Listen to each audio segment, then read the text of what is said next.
Chez l'épicier de quartier, on trouve tout, de l'alimentaire aux produits ménagers. Marco, gérant d'une épicerie depuis plus de 20 ans, nous fait part de son inquiétude quant à l'avenir de sa boutique. Je pense que ça va disparaître avec le temps, parce qu'on ne peut pas tenir le coup.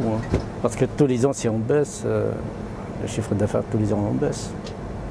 Nous, c'est la différence, on a des petites superficies, du coup on achète moins. Du coup, le prix, ça va être plus cher. C'est pour ça que les gens préfèrent aller dans les supermarchés que dans les petites épiceries. Parce qu'on ne peut pas leur faire face, quoi. Face à des rayons remplis, mais aucune vente, Marco fait de moins en moins de bénéfices depuis plusieurs années. Si l'épicier attend les clients, du côté de Franprix, les rayons ne désemplissent pas et de nouvelles enseignes s'implantent à chaque coin de rue.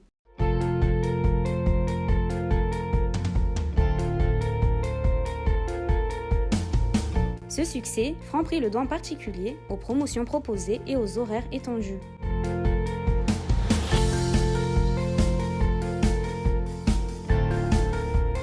Nous avons interrogé 3 clientes à la sortie du magasin afin de savoir pourquoi, selon elles, les épiceries sont en danger.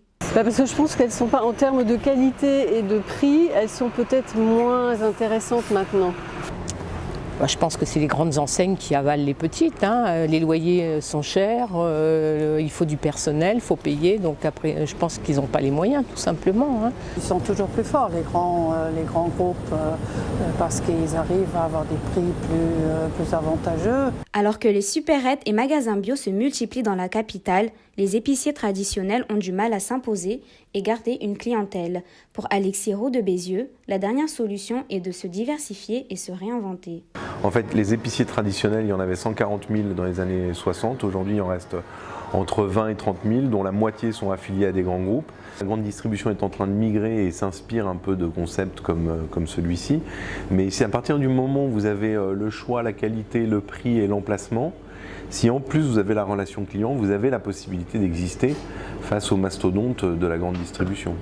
En 10 ans, le nombre d'enseignes de distribution a doublé en France. Pour perdurer, les épiciers de quartier devront innover.